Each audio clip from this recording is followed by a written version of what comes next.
So Brandon, I watched your film at Sundance actually, and I really enjoyed it. It was an experience.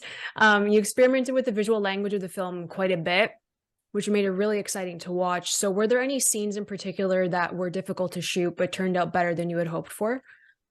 Um, I mean, it was all kind of difficult to shoot because we were on a pretty tight indie schedule, and Mm. that that was more challenging, I think, than the kind of hallucinatory scenes or the sort of the more formally stylistic stuff.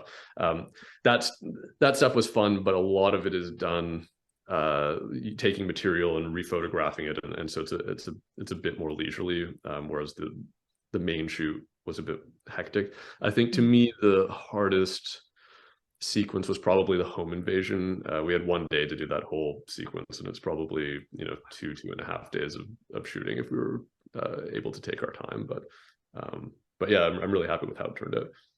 Yeah, awesome. And I'm pretty sure audiences have been loving it. So like it's great. The rating of the film was brought down from an NC-17 to an R rating.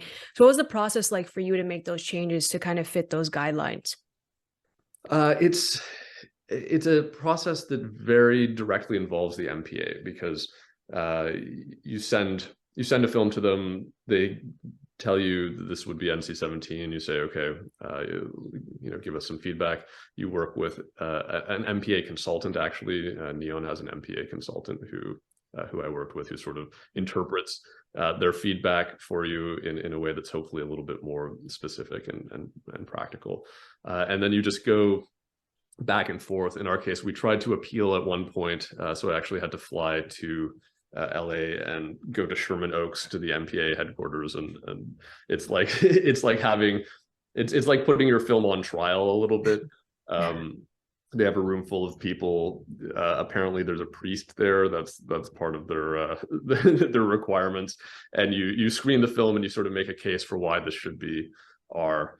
Um, Actually, weirdly, the MPA representatives agreed with us in that case. They thought that we had made our case, but we split the room 5-5, and you need 2/3, and so we made a couple of minor tweaks after that, and Yeah. got it.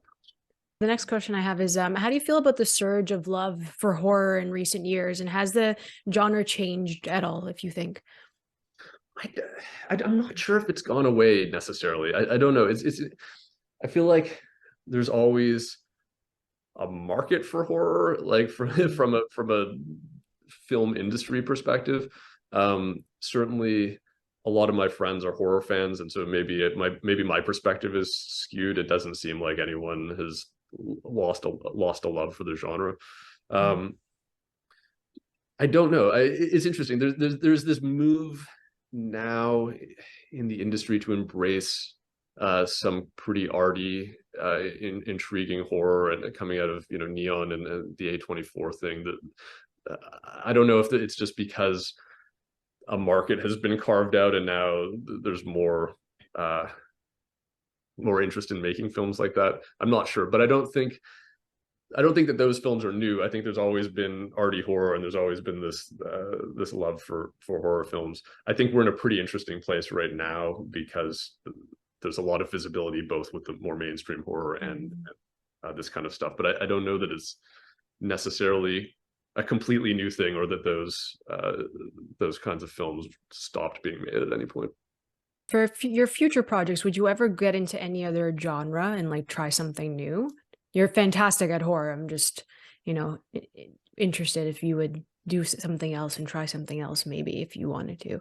Absolutely. I mean, I Yeah. love horror films. I'm happy to be a horror filmmaker, but I'm not trying just specifically to work in that genre. It's just Mm. where my head is at.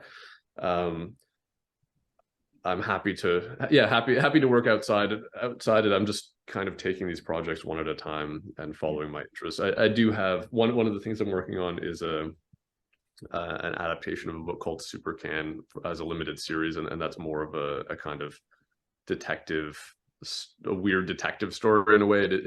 It's somewhat horrific, but it's not a necessarily traditional horror story. It's a bit more of a surreal procedural. So